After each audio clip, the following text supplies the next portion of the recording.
Hey everybody, welcome to Show It Live here on ShootDotEdit.com. I'm Field Denny and this is my amazing co-host, Elizabeth Langford. Good morning, guys. Happy Tuesday to you. Happy Tuesday. Yeah, very exciting. This is what, the second or the third Tuesday of January? I've lost count at this point. It's practically 2016. The year is moving so fast. Yeah, January 20th. 2004. 2004.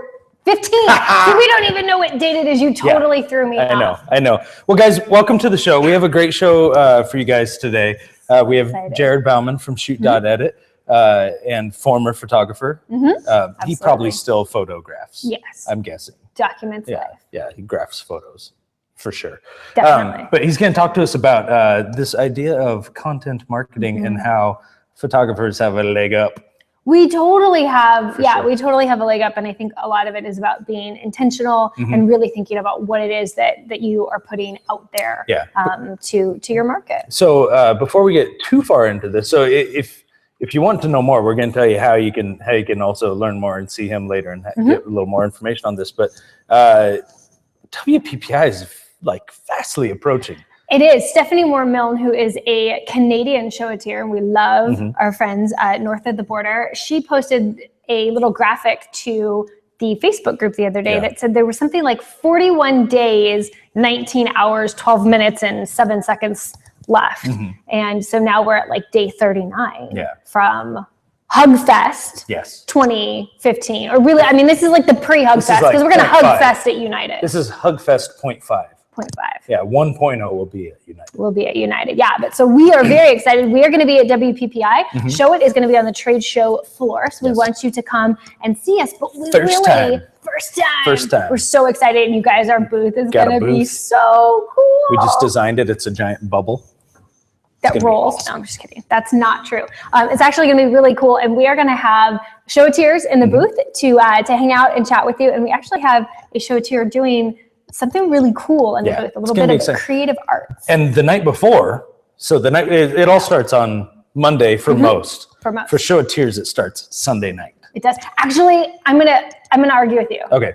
I think it starts Sunday at noon when Caitlin James speaks. Oh yeah, for sure. I want to go in here, Caitlin, because she's amazing and awesome and such a great teacher. So you want to put that on your calendar that Caitlin is going to speak on Sunday at noon, and then we are going to have dinner together at the Wicked Spoon on Sunday evening at 6:30, and we still have just a handful, and literally, I mean, like a handful, a tiny amount of tickets left. Small person hands, it's more than a handful. Yeah, it's like one handful. Yeah.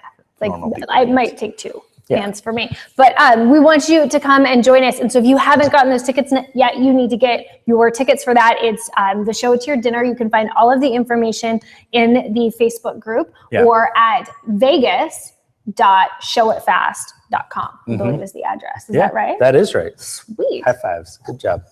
Hey, also on this side of Liz's left side, your right, there's this awesome little chat thing. A lot of you guys are already in there. I've seen people from Austin, Texas. Yay, I saw a person from a city in Canada that I didn't know. It was a weird name. I can't see it now, but it was awesome. But log in, chat, tell us where you're from. Give a shout out to your other local showateers. We have Jason Lackey in there, who is a show employee. He's got an awesome beard and sweet hair. Like that's what he's got on. I don't have the sweet hair. He's got sweet hair. He actually had his hair braided, and I think maybe posted it to Instagram. I wasn't gonna bring that up because it's not very manly. But well, I think his daughters were like doing it, or his wife. They were teasing him. But speaking of Instagram, Phil was telling me a little about an Instagram account this morning, and he just really wanted to share it with you guys. So I don't think there's enough of this in the world, and there may be too much. I'm pretty sure their Instagram account jumped like 40,000 yesterday. But Goats of Anarchy. This is, if you're on your mobile device or you have it next to you and you're watching this on a computer, go to Instagram, go to Goats of Anarchy. This is amazing. They have all sorts of great pictures. The pictures are great. Pictures say 1,000 words. It's these videos. These videos just are my absolute favorite. You know, goats running around and playing and pushing food and quote unquote cleaning up. And yeah, they just get really excited. Hilarious. They can jump.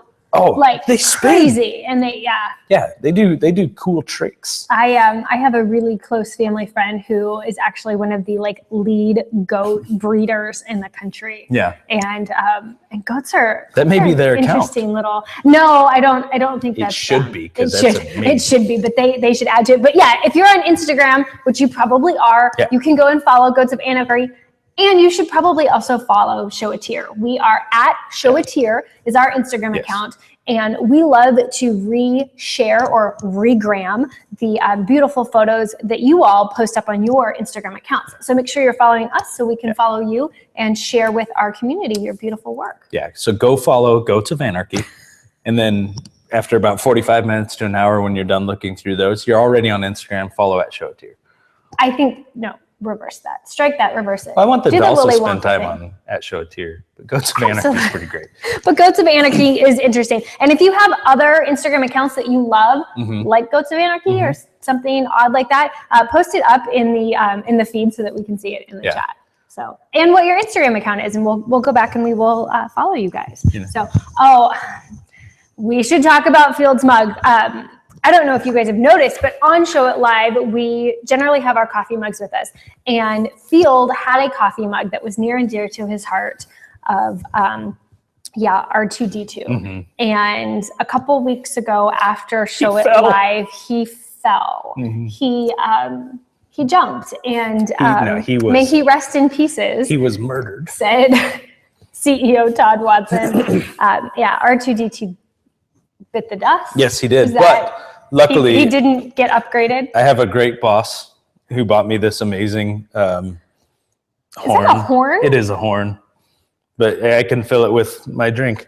But it's not an actual horn. It's like a fabricated plastic. Oh yeah, but it's Das horn, and it comes with this nifty little carrying case. That's amazing. Well, actually, this is the carrying case, but so you can literally like wear this. Yeah, well, like while I'll be on crutches, it'll be great. Okay, that's amazing. Yeah, poor Fields is going to be on crutches at WPPI. We'll see. So I don't like crutches. Oh, crutches are not fun.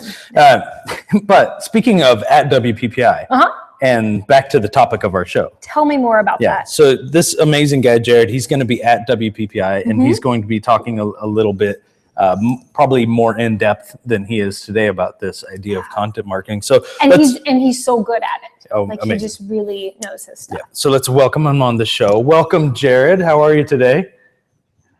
Hi.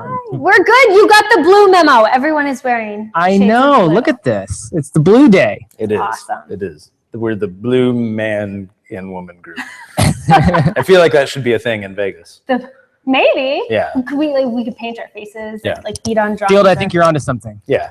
Yeah. We can do it. We can do it. So, may have been done. Jared, for those of us out there who may not know who you are or what ShootDotEdit is, well, who is Jared Bauman? Well, I am a professional photographer that has. I still do shoot, by the way. Intro. I shot, I think 5 or 6 weddings this year. I definitely shot a lot more in my heyday. Yeah. But you know, while being a professional photographer, kind of uncovered this problem, which is post-production for photographers, and ended up solving my problem. I partnered with another local photographer here in San Diego, Garrett Delph, and we started ShootDotEdit. And in the last couple of years, we've made that our entire focus as the company's kind of gone on to help an increasing number of photographers solve their post-production problems. Right on. And is that the water cooler where all awesome conversations happen there in the background? Yes, it is. It is. Normally I move everything, so I'm out in one of our conference room areas with a cool background, but it wasn't happening today because of a lot of stuff going on around here. So you get to see me in my office, and perhaps people will be wandering by. The Sparklets guy actually just came by. I thought we'd maybe get him on, Yeah. That's awesome. but he just refilled all the water. So we're good. We might get a flocking of people over to the water cooler here. That'd be great. To be a fly on the wall. Right? At ShootDotEdit, the water cooler, because you guys are doing some really cool stuff. Yeah, some awesome help stuff. photographers. Thank you. Yeah, and we'll talk about ShootDotEdit here in a minute. Let's get into the meat and potatoes here, the mash and gravy. Dinner. Yeah. So this idea of content marketing, tell me a little bit about the idea. You know, my role over here at ShootDotEdit is to do all the sales and the marketing with our team over here. And over the last couple of years, we've really been intrigued with what is considered content marketing. As we've dove more into it, we've realized that it's an absolutely wonderful way to talk about your company in a manner that is really loving your customers and loving, the people that are interested in your brand. It's not an in-your-face marketing strategy. It's not so many of the things that we all kind of shy away from.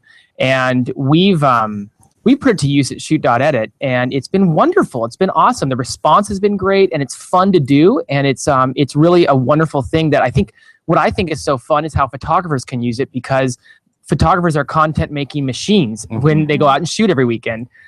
They have a ton of content, and so it's become something I want to kind of start sharing about, these concepts of using your content, which as photographers are all these images that we create, using your content to create a bigger brand presence and to attract more customers to your brand. Yeah. So in theory, is that kind of the basis behind it for photographers? Like why it's such an important thing?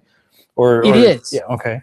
It is. I mean, let's be honest. The people are attracted to your brand. People are attracted to what you do because of the unique things you bring to the table. And I think that, our photos as photographers give us a chance to talk about that. Obviously, it's the stories behind the photos that are really what moves people. It's not just the photo, but it's who you are as a person. It's your individualism. It's your uniqueness that helps attract people. Certainly all of that is there. You can't just post photos and expect to have people come flocking your way. But nonetheless, at ShootDotEdit, we've done a great job the last couple of years of learning, hey, how can we create, at ShootDotEdit, we're really, because we do post-production and we solve that problem for photographers, we're really in the business of solving problems that help a photographer's business grow. And we looked at it from that standpoint. Instead of just looking at it from post-production, we looked at it as how can we help photographers solve some of their other problems in their business? And that's what a lot of our content has been geared to do, is helps photographers solve other problems in their business, like growing and marketing and attracting new customers and all those things. And it's the same thing in your photography business. Your images, your content, while they're there for your customers to enjoy and love and get to interact with, they're also a wonderful tool for other people to interact with and other people to enjoy. And through doing that and through allowing that to be the way that you get to express yourself and your uniqueness, that's how you can actually attract more customers, especially in this day and age where sharing content is so easy. Yeah, absolutely. Can you talk a little bit, Jared, about Facebook specifically? I know it's sort of been the thorn in the side of some photographers that the algorithm continues to change, and understanding how the algorithm works is nearly impossible. But it seems like when you do have a chance to get in front of the eyeballs of potential customers, you really need to make sure that the content that they are seeing is something that they value and that is going to attract their attention. So can you tell us a little bit about using Facebook for content marketing? Facebook it's frustrating. Let's be honest, it's frustrating. What? No, it's great. I've never heard anyone say that. Thousands of people who follow me, and every time I post something, 5 or 6 of them see it. It's awful. It's fantastic. And, I've been, doing Facebook for a while now, or interacting with it as a marketing platform. And I've been as patient as they come, I feel like. And it's still just so frustrating. But I think that with that being said, Facebook can still be an incredible marketing tool. Here's always been my take on Facebook. I always joke about this, but in reality, Facebook was created for photographers. Where else are you able to take a photo that you took, post it, in a public place, and then tag someone, and it gets now presented in front of all of their friends as a marketer? In theory, I know. As a marketer, that's brilliant. Now, they've made it so hard lately, but there's still strategies that work on Facebook. I think hopefully we'll have some time to talk more about how to make Facebook work for your business. I know I'll be going into it at my WPPI talk on this, but Facebook can still be valuable. Is it as valuable as it used to be? No, but it continues the conversation of why it's so important to have a bigger strategy in your marketing and how you market your content than just 1 or 2 avenues. A lot of us got really successful on Facebook, and we have to understand that it's got to be part of a bigger strategy and not just the only piece of the marketing puzzle. Okay. You can't just put all your eggs in one basket, obviously. Don't put them in the Facebook basket. You can, you should. No one will see them. Yeah, that's right. Well, so tell us about, in theory, we have all these images. We have a great way to market ourselves via our content. But like you said, it's not just, hey, I took a great picture. Here's this great picture. Now everybody love me. Everybody call me. Yeah, hire me, pay me millions of dollars. So what are, let's get into some real life application here. Sure. And whichever you want to talk about first, because we highlighted a couple to chat about, but whatever's on your mind right now. Well, let's talk about like you said. I mean, at its core, content marketing is about creating content that is of value to your customers or potential customers, and sharing that. So I think that there's a certain mindset that goes into that. And I had to learn this the hard way. But I because having been and still shooting professionally, a little on the side, but having been a professional photographer for 12 years, I know that this thought process exists in all of us.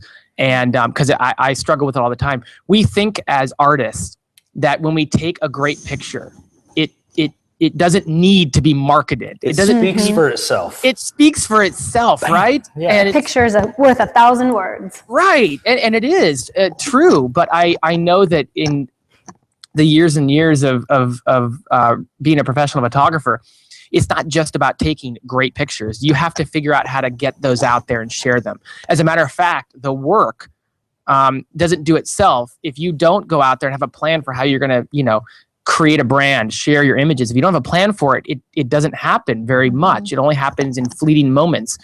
And the same is true when we look at kind of content marketing as a whole, that everybody talks about how content marketing isn't just about creating amazing content. That's only the first part of the work. It's then about creating a plan for how to share it across all channels and how to get in front of everybody. So I think it's worth at least starting the conversation by reminding everybody that, hey, we do take great photos and our job is to take photos for our customers, but there has to be a plan in place for how we're going to get those out and market them and how we're going to get them out and share them. The work does not stop by just taking amazing photographs.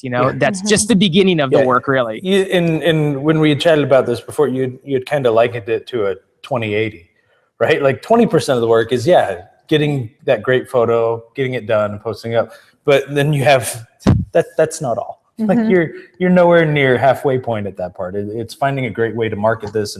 And the idea is, obviously, yes, we want to take great photos for our current client. Right. But if we also want to take great photos for future clients, this becomes muy importante. Well, this is the stream. You have to put something out there so that you can start bringing people in. So when you're developing this plan, your content marketing plan, Jared, what do you think is the first thing that photographers need to do?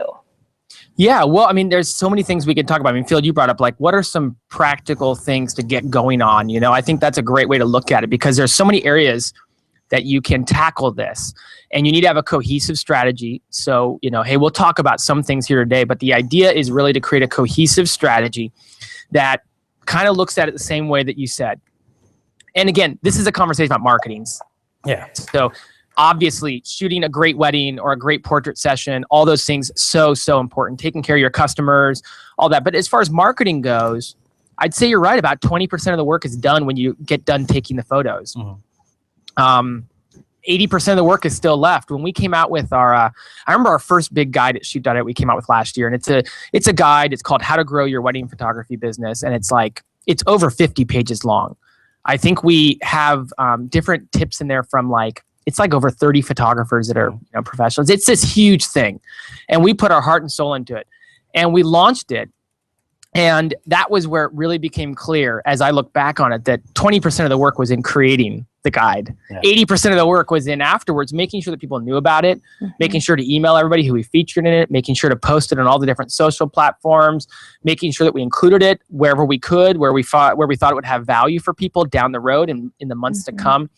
And so I think one of the best places for photographers to start with is their public facing presence, their website and their blog, and to look at and make sure that there's a strategy for how they're using their website and their blog in a content attitude, and an attitude that proliferates what they need to do.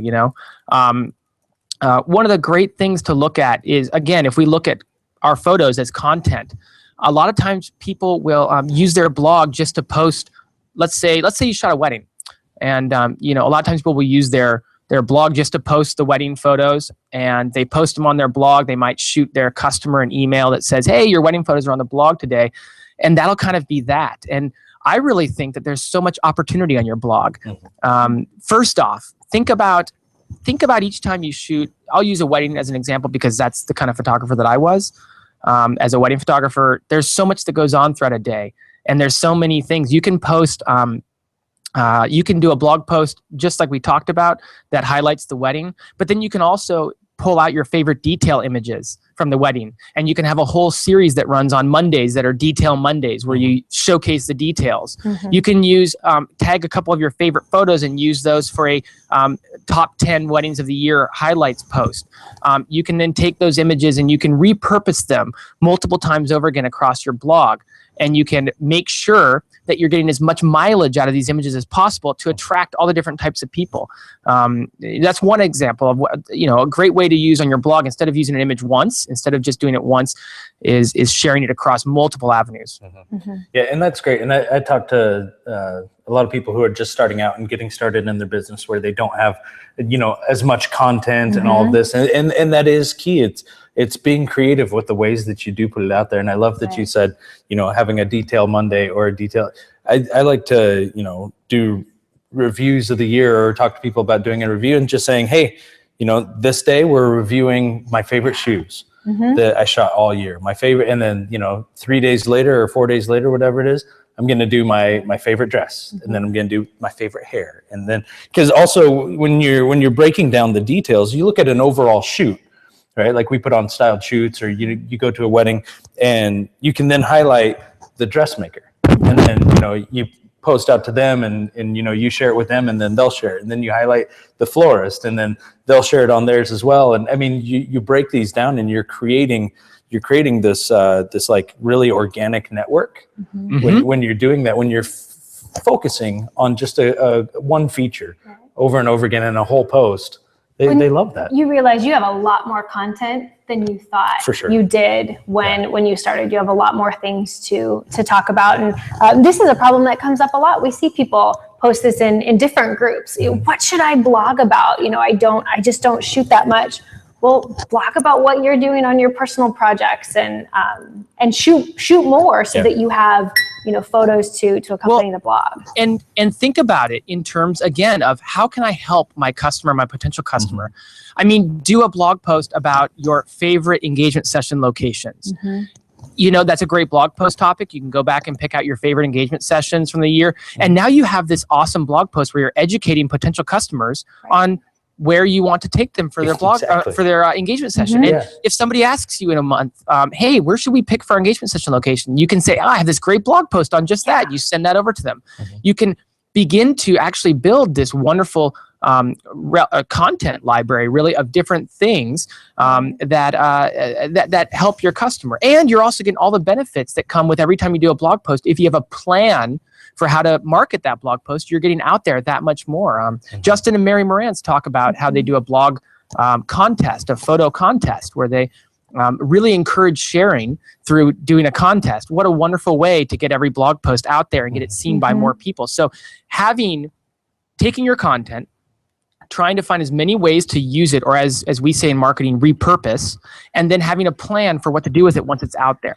That is a wonderful way, and we just use the example of a blog, but that's a wonderful way to take this content we have as photographers and get as much bang for our buck out of it in a way that really helps people out and benefits them. Yeah, absolutely. I just saw one of our local showatiers, Erica Velasco, did an article on her blog about how to choose the right wedding photographer for you. And it's great marketing for her, but it also really clearly said who she was and if you're a good fit for her. But I mean, that's a great article that then it's a resource for people, and I think is good for the industry overall that we're putting those things out there, because those questions exist for those clients. For sure. Yep. So that's awesome. So there's blogs and like a really good starting point for using content marketing properly on a blog.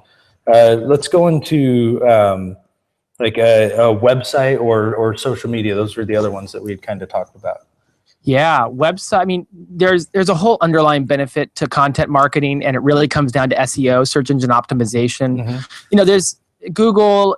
Obviously, we all know that, you know, Google's kind of in charge here, and they rank us where they rank us. Google's in charge? Jared, what do you mean? I know. I'm sorry to break it to you. Yeah. We were just talking about how Facebook's in charge. No, between the two of them, I don't know. I'll let everybody figure it out. But and Google's always changing up their algorithms and all that. But the bottom line is that search engine optimization is a very wonderful thing. It's a very important thing, and it might not be as valuable to you and your market specifically if you get a lot of your business from referrals, but certainly your website needs to take people on a path and on a journey that needs to be it needs to have a marketing focus, meaning that it needs to really relay your message very clearly. And this is done through the correct choice of content, through making sure that your website is up to date, making sure you pick images that match the kind of customer you want to book. A lot of people will say, I'm not booking the right kind of bride or the right kind of groom. And I always tell them, post what you want people to see and post what you want people to buy, you know? And so I know that we did a webinar with Jeff and Aaron Youngren, and they talked a lot about making sure that they were posting content on their website and on their blog that mimicked the type of bride and groom they wanted to work with. And so as you go through and you build your content, you know, your photographs, make sure that your website matches the type of customer you want to attract. When you're starting out, it's hard necessarily to have that perfect shoot that pulls in the customer you want. But as you go, don't leave your website behind. So many photographers update their website once a year and then call it a day. It should be updated all the time. And you know what? Google loves that. They're going to reward you for updating your website. Social media, now that's a big one. I know you mentioned social media in there. We talked a little about Facebook. One of the things I thought is really great to think of is how you're going to allow your fans to share your images. You know, let's talk about just social media in general. I think that we spend so much time on worrying about Facebook and, you know, posting and do we boost the post and how do we deal with that and dropping in viewers and all that. What I like to look at more is just let's look really at what social media is designed to do, which is allow people to share stuff. And how are you empowering other people to share on your behalf? A great tip is when you're done with a wedding, why don't you sit down and prepare a gallery of photos, size them appropriately for Facebook, size them appropriately for Pinterest, create some banners that people can use to post on their, you know, to make their, what do they call it? Their background highlight. Cover photo. Cover photo. Exactly. I don't know why I was blanking. If we're talking Facebook. Yeah, if we're talking Facebook. Pinterest, create the right galleries, create the right thing, create all this stuff for it. Put it all together and send it out to the vendors you worked with. Encourage them to share by giving them the opportunity to share. Send it out to your bride and your groom, maybe even their parents. You know, allow them to share. Encourage them to tag the appropriate sources, but make it easy for them to share. So then you're relying less on boosting posts and things like that, and relying more on letting the power of social media proliferate your content, your photos. Yeah, for sure. Yeah, and I love that. And you know, maybe one day there'll be an app out there that can help you figure out how to size everything properly and banner everything. Just throwing that out there. But also, yeah, with Instagram, the same thing, and finding out, you know, do you use Pick Tap Go? Like, do you use the full image, the square image? Like, what matches your brand, and then how is that going to be easy for people to share out? I love the idea of making it as easy as possible for sharing out. I remember Matt Kennedy was talking at United.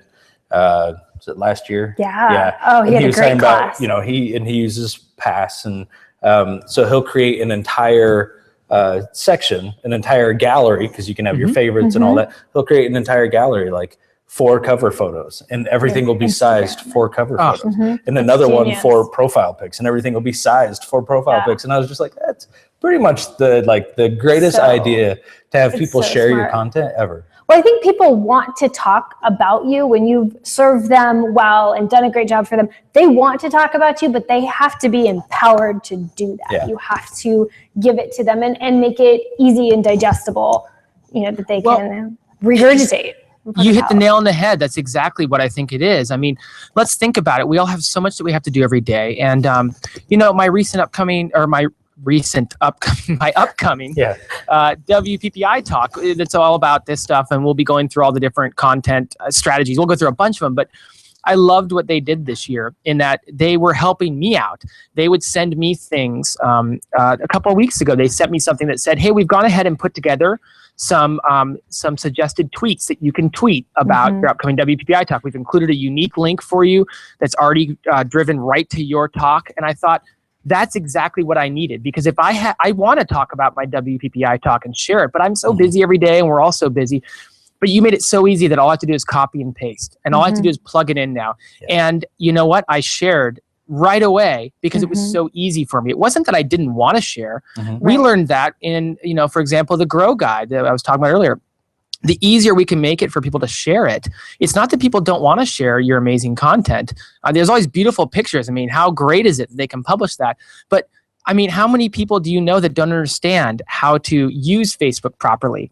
I mean, I can't tell you how many brides and grooms, and we see this in all the Facebook pages, improperly credit photographers for the images. I don't actually think most of them are trying to take advantage or trying to do that. I think most of them are just uneducated about it. I have my own family members that post photos that I took on Facebook and don't give me any family or any photo credit, So we need to help them out as best as possible. And what does it do? It helps get your content shared. And the more sharing that happens, the better. I'll never forget. I'll just tell a quick story because, I mean, at Bauman Photographers, we never really would use Twitter that much. It was more of an experiment for us. We kind of were going through the motions. We definitely were a little bit bigger on Facebook and some in Instagram. And we use Instagram and Facebook a lot now. But I remember the Ritz-Carlton retweeted a wedding that we posted we shot at the Ritz-Carlton in New Orleans. And it was just a flood of interest to our website and talk about target market. I mean, that was very much the kind of bride we wanted to book. And our website was very geared towards a Ritz-Carlton type of bride. And it reminded me of the power of making it easy for other people to share your content and how that can, you never know when it's going to get shared necessarily, but doing it, going through the motions, it starts to build an engine. It starts to build this head of steam for your business as a marketing engine. Yeah, and I like that idea because I think that Twitter's one that I've never really gotten behind Twitter. I mean, I have a tweeting account. Twitter is alive and well. I agree, and it's one of those things like, gosh, that's the kick in the pants I may have needed. And Courtney was talking about a kick in the pants to start doing the cover photo stuff again, timeline stuff. I agree. I think, gosh, why is there so much to do? I know. There is a lot to do, but I think, maybe you don't have to do it all at the beginning. Start doing this well on one of those, one of those streams, one of those platforms. Get your website updated. And that's a great benefit for those of you that use Show It. It is so easy to go in and change your website and update things. Add photos, change photos. Add photos, add content, so do those things and start blogging, and maybe you just choose a couple. Maybe you don't have to do all 7 things right away. You choose 2 to master and then add a 3rd. Yeah, I was actually thinking you'd started to mention that before. I think that's a brilliant idea, like having a plan, like saying, okay, after my photos are edited, I've given them to my clients, my clients are happy. This day I'm going to blog about it. This day I'm going to tweet about it. This day I'm going to Instagram about it, and then you can break down the details and all that. And something that I love, there's this great blog out there called Wedding Sparrow, and we were featured on Wedding Sparrow. I think it was the first time we were featured on there, and they did a Facebook thing, and I was like, oh, that's really neat. And then 6 hours later, they did an Instagram, and then the next day they did a Facebook, and then they tweeted, and then they tweeted, and it was just this one thing that we sent them. But I mean, talk about sharing love and getting out to their whole audience, because on Facebook, they have 26,000 followers or something like that. But when you share out 3 or 4 different times, a different feature is what they would always do. They'd always pick something different about the shoot to feature. And I just having a plan like that. They had a complete strategy. Pretty smart. And I became an instant fan. I was like, I love Wedding Sparrow. They just blew us up. Sealed as a fangirl. For 4 days. That's 5 awesome. days. Yeah. That's really cool. Yeah. I like that. Brilliant. Brilliant. So you've got your plan, you've got your strategy, Jared, and where do you think is the first, second, and third, the order that you should do this in? Maybe website, blog. one of the social medias, what would you recommend to someone who is just going to start eating the elephant on this project? Yeah, that's a great question. I mean, I think that the best place to start is where we started today's conversation, is that blog topic. I know there's a lot of talk about, are blogs dead? Are they, Nope. Are they, yeah, I know. I don't think so at all. Yeah. The blog is the website's kind of social media, if you will. You know, it's kind of the web's version of content, and it's definitely not going away, at least not for us photographers. I mean, building up a good blog process, blogging frequently, learning how to repurpose your content, if you will, like Field, like you just talked about, making sure you have a plan for sharing those blog posts. It doesn't have to just be social media. You know, we'll talk at WPPI some about building an email list. I know now we're going really old school. Yeah. But What? seriously, I know email, but email is a wonderful tool. Again, you're trying to find ways to market your images and get them in front of the people that are going to love them. And are going to need them down the road. And I'd start with a blog, and I'd start coming up with as many ways to repurpose your content in a valuable way as possible.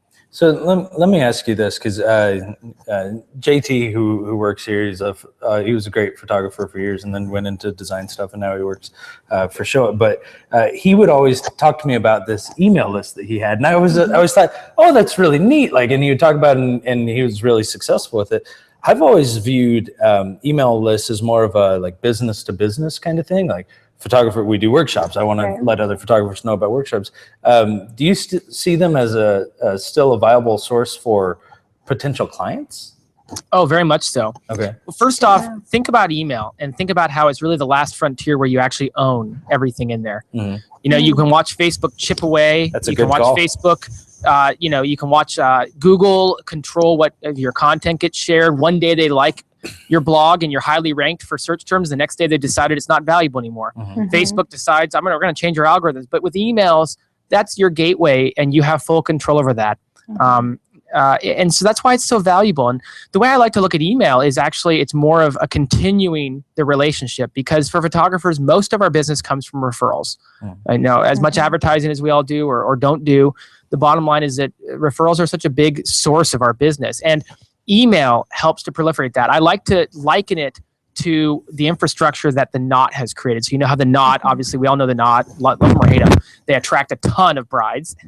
And then after the Knot, after they get married, it's not like it just ends. They transition you over to the Nest. The Nest is where you go once you get married, and it's quite a homemaker environment, a newlywed environment.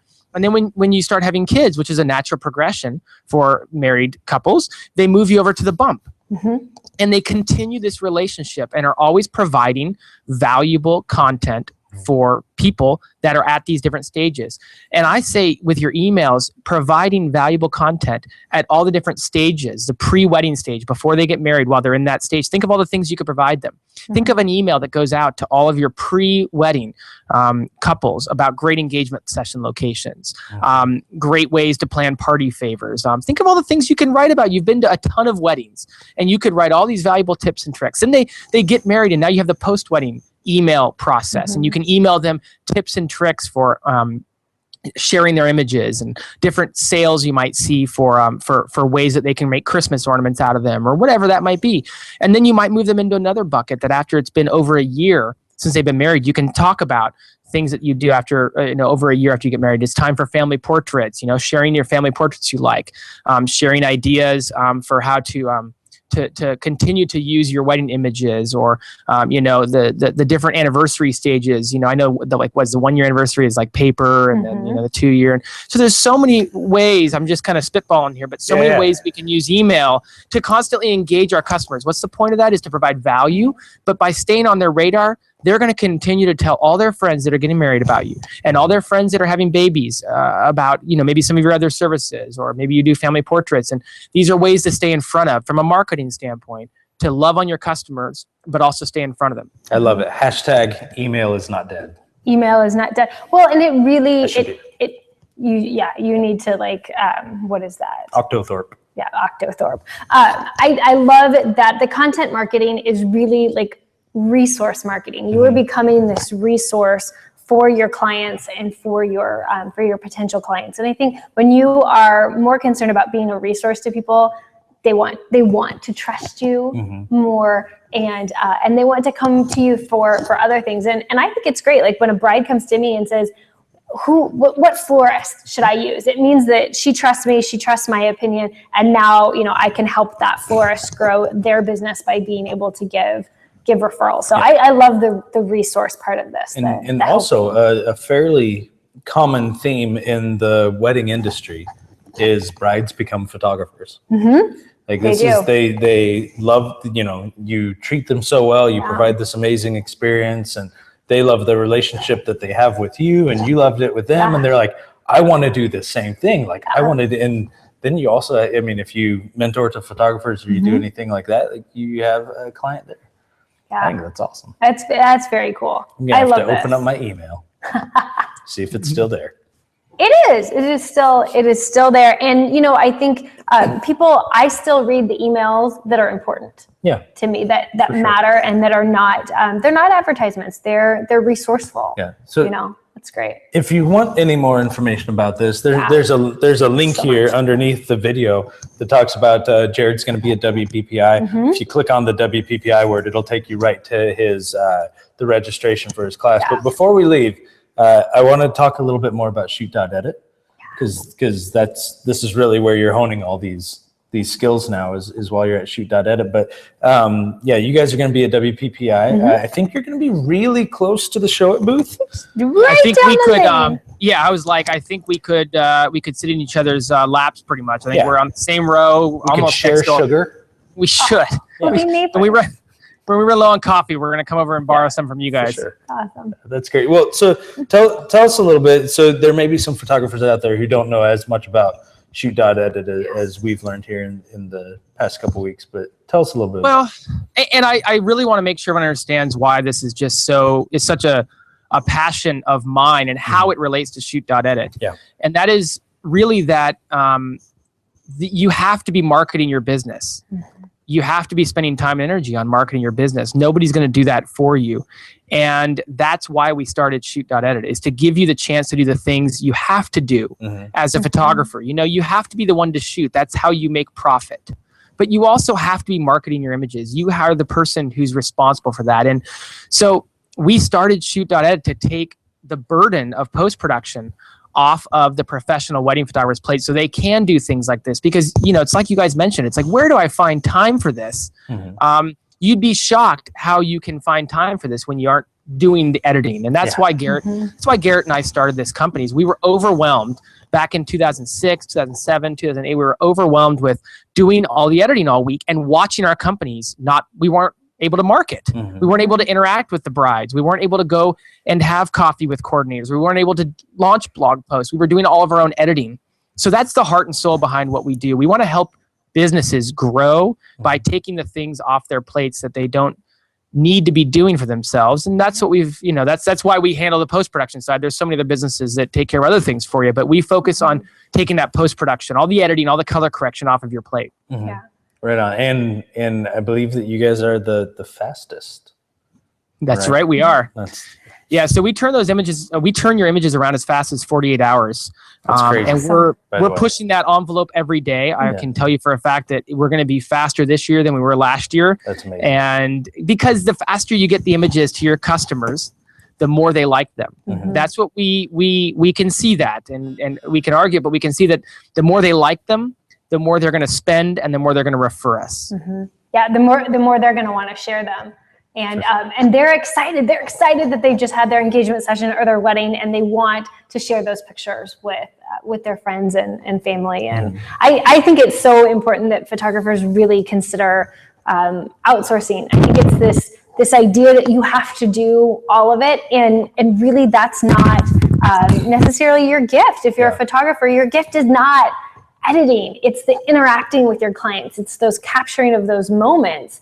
And this frees you up when you can trust a company to take your pictures and edit them beautifully and do it so quickly that they're back in the hands of your client, and you can do the things that only you can do that are really proactive in your business. You can be you. Absolutely. Yeah, that's huge. All right. Well, Jared, thank you so much for being on and sharing all these. There's actually a quick question. Courtney Talbot. So Courtney's a local photographer here in the Phoenix Scottsdale area, and she was asking, do you guys do much with newborn editing? Well, so what we say is we service the wedding pro and everything that the wedding pro shoots. And so all of our subscription plans, they handle what we call the golden 9. And shooting family portraits is something that wedding photographers do. And so that is something that we edit. We do edit those. We edit other things like senior, high school seniors and engagement sessions, boudoir. These are all things that wedding pros shoot, and we kind of focus on the wedding pro. Yeah. That's where Garrett and I came from. So that's what we know best. We feel very confident about helping out the wedding pro, and so the types of shoots that wedding pros photograph, that's what we end up color correcting and editing for people. So do you newborns? Like awesome. Because they fall in that line. Yep. Brides later have babies. That's awesome. Because she is a specialist of newborn photographer, and she's fantastic. She's great. Yeah, there's a great plan called the rollover plan, and that's the plan that I think people would want to focus on if they're more of a portrait photographer. And they shoot more of the portraits than they do maybe of the weddings. There's the unlimited plan, which is fantastic for that full-time wedding photographer. You can't beat it. It's unlimited editing and unlimited color correction for the wedding pro. But there's also a great rollover plan that's available, and a lot of our photographers who shoot both weddings and portraits grab that, and they gravitate towards that. Yeah, and I think we have those listed out too. If you scroll down, there's like a sign up now or something. If you click on that, it'll take you to the different pricing and stuff that you guys offer, which I think is great. And Courtney, this is Das Horn. This is my beverage holder of choice now that R2D2 has died. You can do a cute little mug, or you can do that thing. I'm a manly man. Yeah, no, I love it. I love what you guys are doing at ShootDotEdit, and I love that you have, as a company, become a resource. And it's not just about editing. It's about allowing photographers to really grow their businesses and do the things that they're good at. And I love the idea of the rollover plan and the unlimited editing, because that allows you to plan. And I think that's something. The 80-20 rule. Melissa Jill said this once, and it really stuck with me. 20% of what you do is clicking the shutter, and 80% of what you do is managing your business. And we're artists. We're not necessarily great at the business part. So you can find help with companies that want to be a resource and help you grow.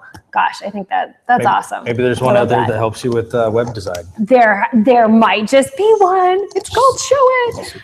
But anyway, Jared, thank you so much for taking some time out of your day from San Diego to chat with us. And if you are going to WPPI, make sure that you get signed up. I think you can pre-board. You can. Right? You can pre-board for Jared's class. You're gonna want to go and learn, because this is a much wider topic than just what we've been able to cover today. Right. Well, thank you for having me. It's been great. I love talking about this stuff, and hope to see you guys all in Vegas. I know we'll be very close to you guys in Vegas, but hope to meet all of the rest of you who are watching. Awesome. Thanks, Jared. And thank you, Showateurs. Can't wait we'll see you guys next week, next Tuesday. Next Tuesday, 10 a.m. Pacific time. We have one of my favorite people in the world is going to be on the show. So you'll have to join in to see who that is and what we'll be chatting about. But it's going to be very, very good. And remember, there are just literally a couple tickets left for the dinner at the Wicked Spoon, the Showateer dinner. So we would love to have you join us for that.